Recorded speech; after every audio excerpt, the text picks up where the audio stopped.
Moi, j'avais envie de travailler avec Topor depuis très longtemps. C'est-à-dire que je suis un fan du film Le Locataire de Polanski, qui est donc tiré d'un roman de Topor qui s'appelle Le Locataire chimérique, que Polanski a adapté avec Gérard Brache.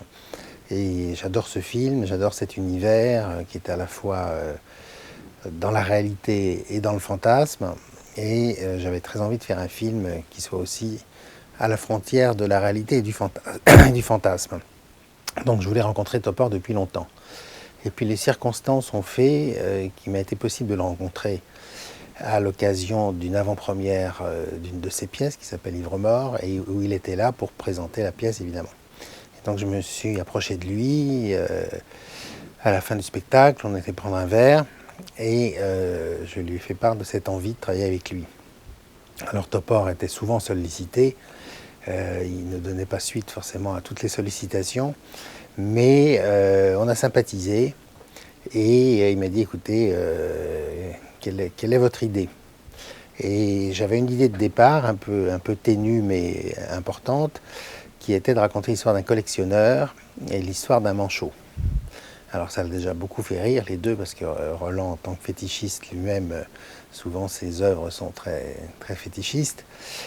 L'idée du collectionneur lui plaisait bien. Et puis l'idée du manchot aussi, mais lui m'a fait remarquer que si c'était une manchotte, ce serait peut-être plus rigolo. Voilà, effectivement, je trouvais ça très drôle que ce soit plutôt une femme qui manquerait un bras. Donc on est parti de ces deux idées et on a commencé à travailler chez lui à raison de 2 à 3 séances par semaine pendant 1 an. Roland Topor, qui était un artiste assez complet, puisqu'il a écrit des romans, il a écrit des pièces de théâtre, il a écrit des chansons, il a fait des milliers de dessins pour Charlie Hebdo, Harakiri, Le Monde, et il a fait des centaines de toiles aussi magnifiques. Donc c'était un artiste total. Mais il a assez peu collaboré au cinéma. Il y a Le Locataire, j'en ai parlé, de Polanski. Il y a La Planète Sauvage, qui est un dessin animé, dont il a fait le scénario, les dessins. Et il y a Marquis. Et aussi un film allemand peu connu qui s'appelle La Maladie de Hambourg. Et je suis surpris que Topor n'ait pas collaboré plus souvent avec le cinéma, parce que je pense que c'est quelqu'un qui s'y prêtait tout à fait. Il se trouve que l'univers imaginaire de Topor et le mien sont assez voisins. Donc sur ce plan-là, on n'a pas eu de mal à être en phase l'un avec l'autre, puisque ses idées m'amusaient énormément et que celles que je proposais le faisaient rire aussi beaucoup. Donc c'était une espèce de partie de tennis comme ça, où on se renvoyait la balle dans des grands rires. C'est fou, quoi. Je veux dire, un type va adopter une manchotte parce qu'il aime les gens qui sont un peu déglingués, quoi. J'ai eu l'impression d'un dessin de Topor, en fait. D'un dessin de Topor développé en scénario. Ça ressemble à rien de ce qui se tourne aujourd'hui. C'est un film complètement atypique. C'est un choc quand même. Il y a des scènes où tu te demandes d'où ça sort, quoi. C'est fascinant, quoi. Déjà l'histoire qui est complètement folle et baroque, quoi, qui est une espèce de thriller surréaliste. Au début, on est un peu paumé, on se dit mais attends, ça va pas avec ça. Comment il va mélanger le coup des bonnes sœurs? Dans tous ces films, il y a des bonnes sœurs. Léger, sérieux et avec de l'humour. Il va très loin et puis il y a un énorme éclat de rire derrière tout ça. Cruel, mais assez enfantin. C'est fantasmagorique, c'est drôle, c'est noir, c'est tout ce qu'aimait Roland. Les gens sont drôles et en même temps inquiétants. Il y a du sang, mais ça fait pas vraiment peur non plus. Une histoire passionnelle, une histoire d'amour. Tous les personnages sont un peu tordus. Il n'y a pas des bons et des méchants. Souvent dans une histoire, tu as des bons et des méchants. Ou des faux bons ou des faux méchants. Là, je crois que les gens ont tous une duplicité. Ils sont tous et blancs et noirs. Et du raquet, alors, ton patron, c'est quoi son business principal? Rien, moi, il fait venir des filles de l'Est, et puis c'est tout. Logique, mais c'est pas Au courant de rien. Nous, on va aller faire un tour chez du raquet, on va voir si c'est un du Comment ça, raquet. je crois pas, non. Et ton patron, alors, ce du raquet, c'est quoi son business principal? J'en sais rien, moi. Il fait venir des filles de l'Est, et puis c'est tout, et puis je m'en fous. Bon, bah, laissons-le décongeler sur place, dégeler sur place. Nous, on va faire un petit tour chez du raquet pour voir si c'est un dur à cuire. Je vous parle, monsieur London. Oui, bah j'ai pas le temps, on verra ça plus tard. Tiens, en attendant, mon ami, on y va. Voilà. Ça, c'est pas mal, parce que là, je peux vous avoir tous les trois. Ouais.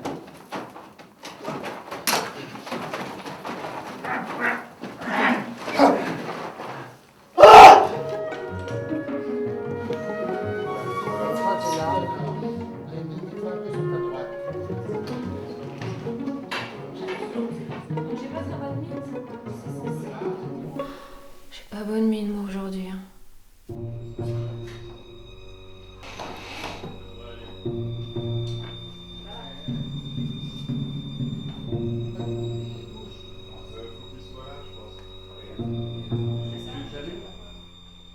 je fais mes yeux et mon corps.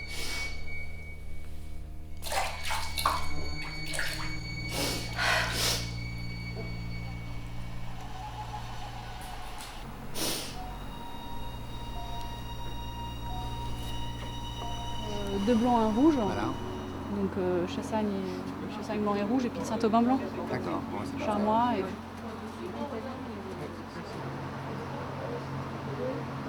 Vous expliquez ce que On en c'est? sert très peu à chaque fois, hein, quand c'est pour déguster.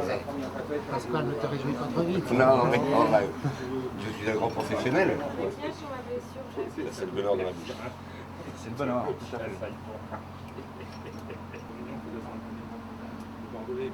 Bon, on va pouvoir y aller. Ah, là, on va goûter un excellent Clos Saint-Jean.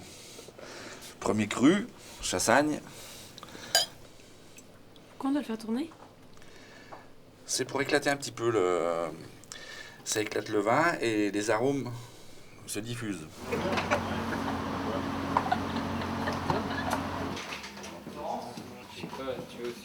Moteur.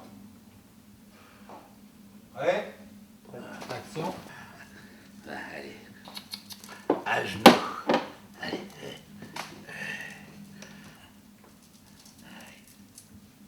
Cul sec. Ouf. Ah. Ah, c'est bien, c'est très bien, très bien. Non, mais t'es une bonne petite coupe. Coupez.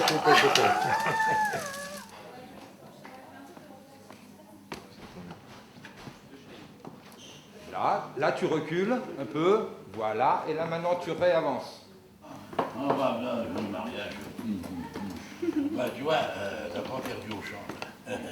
En me préférant à l'illusionniste. Oui, je sais.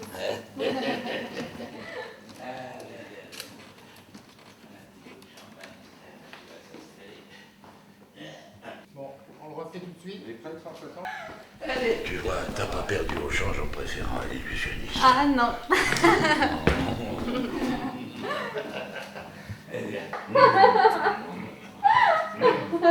Coupez. Je fais ce qui me plaît, j'ai pas quitté les bonnes sœurs pour me retrouver à nouveau directeur de conduite. Voilà, là c'est l'Anguilla qui commence, etc. Jean-Claude est donc ici, il marche un peu de long en large, un peu énervé, etc. Tu rêves, tu vas aller trouver ta copine, et lui demander Déposer sans de classer sans suite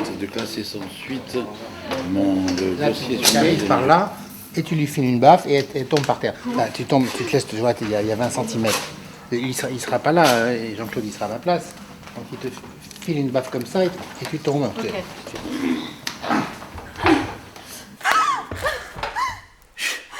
Moteur, Prêt? 79 sur 1, première. action. Mais tu vas arrêter un peu? Mais je fais ce qui me plaît. Mais tu rêves? On peut le remplacer.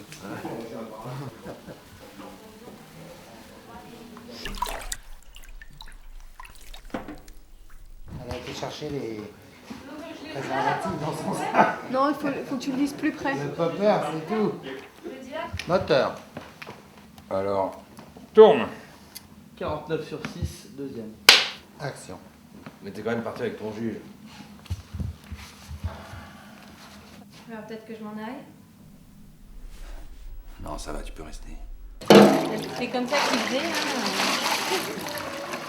On est en train de vider la baignoire que nous avions remplie tout à l'heure. C'était une bonne journée. Eh bien, c'était très beau. La baignoire a très bien joué. Ça s'est bien passé. Hot. Très bonne journée. Non, c'était cool, ouais. La température est très très bonne, parce qu'on finit avec 1h30 d'avance. C'était énorme. Super. On a fait une lumière de ouf. Il y avait des acteurs à poil, c'est super.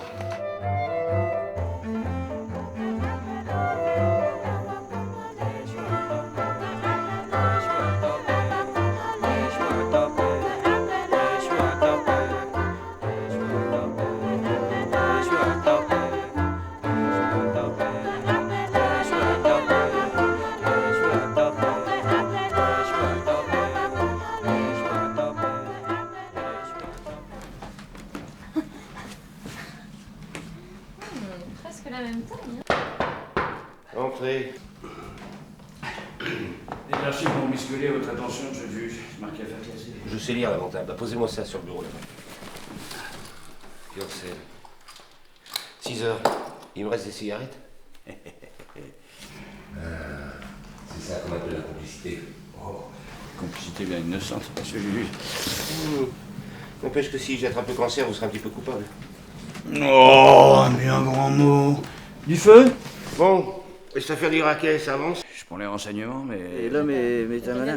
Bon, bah, sa comptabilité me paraît en règle. Ce cabaret, ça doit cacher quelque chose. Une histoire de proxénétisme ou des affaires en tout genre, tout ça. Comment ça s'appelle déjà? Le féti. Et puis... Le fétichiste. Tout un programme. Bon, il faudra penser à faire une perquisition, mon vieux. Une perquisition? Oh, oui.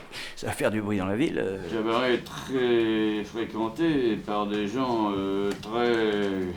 comme il faut. Vous, c'est les pires, croyez-moi. Non, vous perdez pas de temps, je compte sur vous. Bien, monsieur le juge.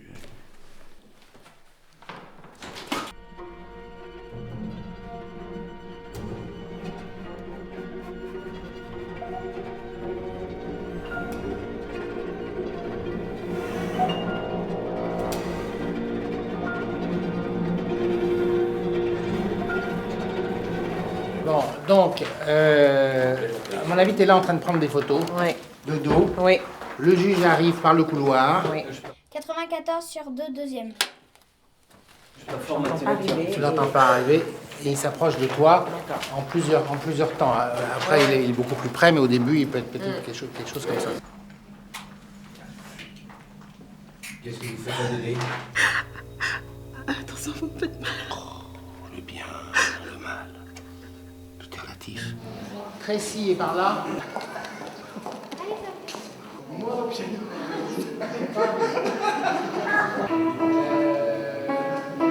à fait, je suis l'importateur de cigares.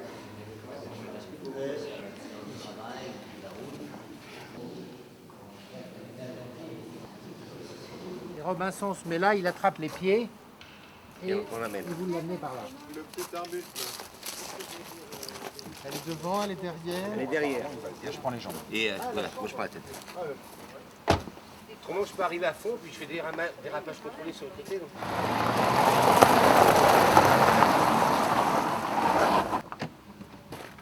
Mais aidez-moi là! Il n'y a personne pour m'aider là! Prenez les réfugiés.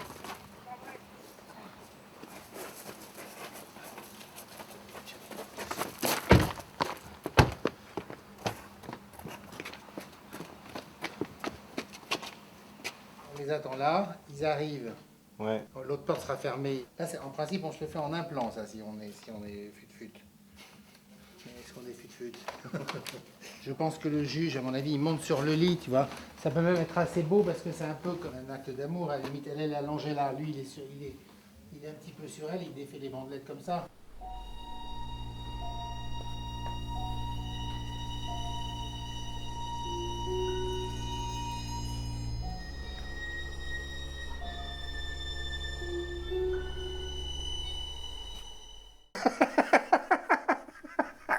Vous avez vraiment percé le truc? Donc Fabrice et Fabrice. Donc il faut qu'il mette la plaque en acier? Ouais. Non. C'est un effet juste, c'est du sang c'est le sang qui perce. C'est pas toi.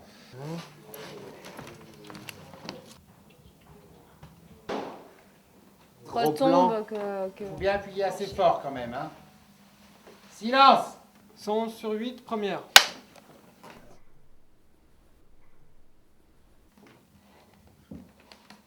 Ah, ma tétée.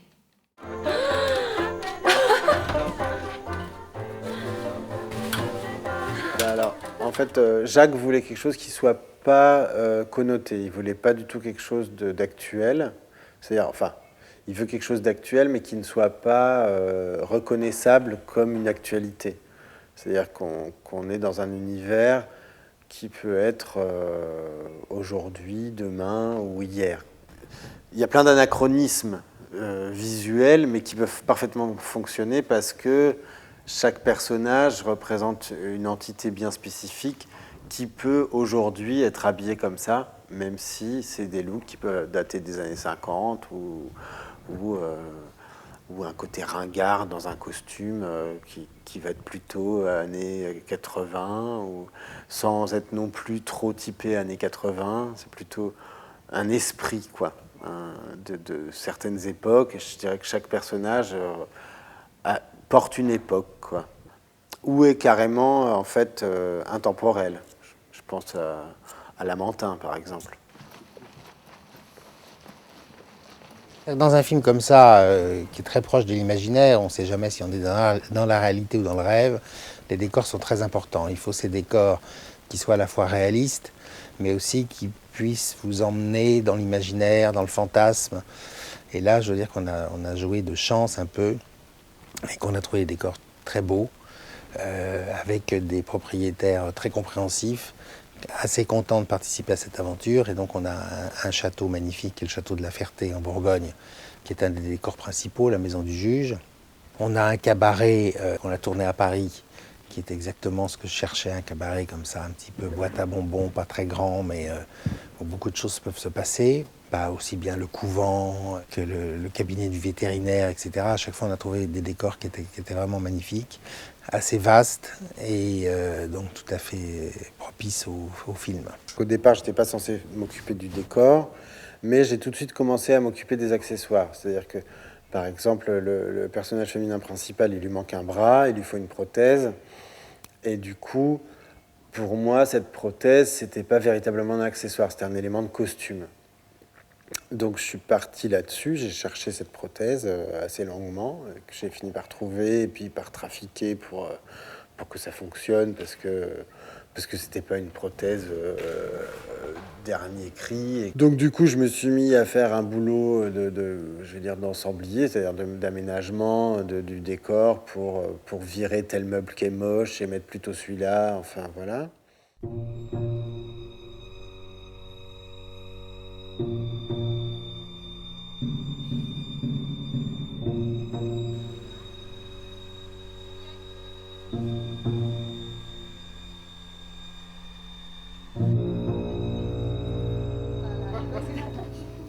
Je suis un peu ballonné. Ouais, je sais fou.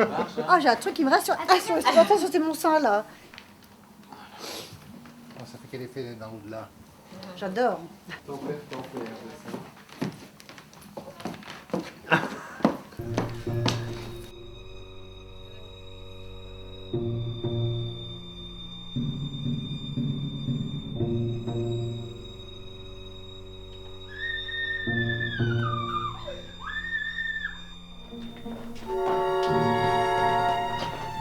C'est dégueulasse. Qu'est-ce que... là?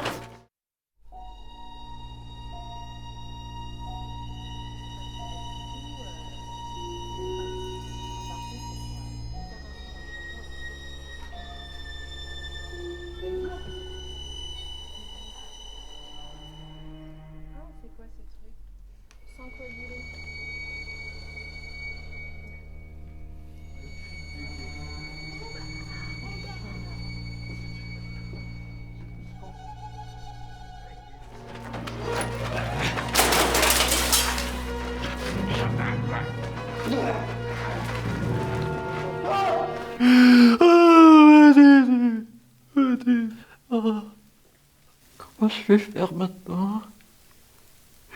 Moi qui voulais te demander de ma... Jouer une manchotte, c'est pas facile. C'est un peu un challenge. Je me posais la question de comment ils vont faire, parce qu'au départ, je crois qu'il avait décidé vraiment de prendre une actrice vraiment manchotte. L'histoire du bras, ça devient évident. Enfin, la fille joue avec son bras de façon, ça devient carrément virtuose, tu vois, la façon de le cacher, puis les trucs que Jacques a trouvés pour que ça se voit pas.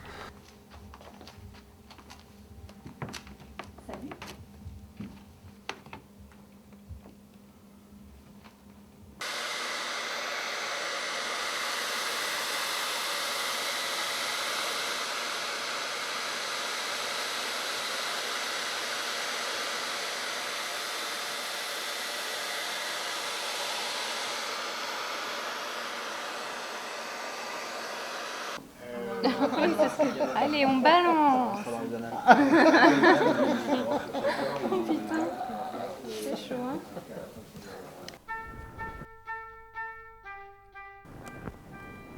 Jacques m'a contacté, m'a demandé si je pouvais travailler avec Melville pour le coacher un petit peu sur la magie, puisque Melville a dans ce film un personnage de magicien, un personnage sérieux, mais pour lier à l'univers de Topor, on a bossé sur des effets magie un petit peu classiques, un petit peu kitsch, pour faire un côté un peu comique aussi, et donc du coup c'est un peu cette ambiance-là qu'on a bossé ensemble. Je pense qu'il a tout de suite compris l'esprit de Jacques, il a vu des films de Roland Topor et tout ça, il nous a sorti les tours de magie qui collaient pile avec l'histoire du film, que j'étais capable de faire, parce qu'on n'a pas eu beaucoup de temps pour préparer, ni beaucoup de moyens, donc j'ai pas fait 2 ans de magie avant d'arriver sur le film. Donc il a tout de suite ciblé les bons tours, des tours qui sont à la fois quand même qui marchent, mais qui sont aussi un petit peu limite, je veux pas dire cheap, mais enfin limite un côté un peu enfantin, tu vois. Et moi, ce qui est bien dans mon personnage, enfin ce que j'ai essayé de faire, c'est qu'il y a un côté le mec il se marre à faire de la magie et limite il est lui-même étonné par le tour qui vient de réussir, tu vois. Il fait des grands effets de manche, des grands mouvements, et puis l'arrivée, il se passe pas grand-chose non plus du point de vue de la magie, mais enfin il y met les formes, quoi. Et ça, Naël, le magicien, l'a vachement compris et m'a aidé avec le tour du journal déchiré, le tour de la torche qui se transforme en rose, le tour du soutien-gorge, très important aussi. J'ai même eu la chance d'inventer un peu une façon de moderniser, disons, le tour de la baguette en la sortant un peu d'un endroit un peu inattendu, et donc ça marche bien. Et ça a été super parce que Melville a une capacité à apprendre des choses rapidement, et du coup ça a été super intéressant de bosser ensemble puisqu'il a capté rapidement les mouvements à faire, les choses à apprendre, et ça a été simple, on va dire. Alors, c'est pas vraiment des numéros, parce que justement, ce qui est vraiment sympa, enfin, moi j'ai bien aimé le côté comique, c'est un petit peu des enchaînements de tours, mais avec Melville qui les joue vraiment sérieusement, du coup ça crée un petit décalage un peu kitsch, qui était intéressant à bosser, et du coup il n'y a pas de numéros vraiment construits, je dirais, c'est des tours de production, des tours d'évasion, mais un peu enchaînés à la suite avec une grande illusion un peu vintage, assez sympa.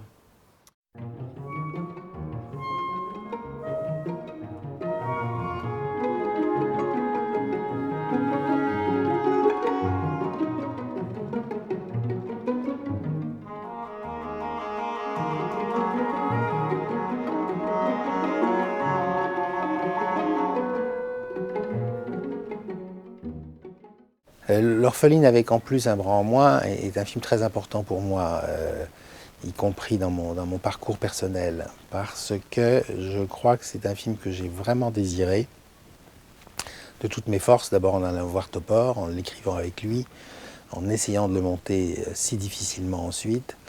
Et je crois que j'ai réussi à faire vraiment le film que je voulais faire. C'est-à-dire que le fait aussi de me produire, un peu par nécessité au départ, mais en réalité m'a donné toute liberté. C'est-à-dire que tout ce qui est dans le film, c'est vraiment chaque détail, c'est des choses que j'ai choisies, que j'ai voulu, dont je suis responsable.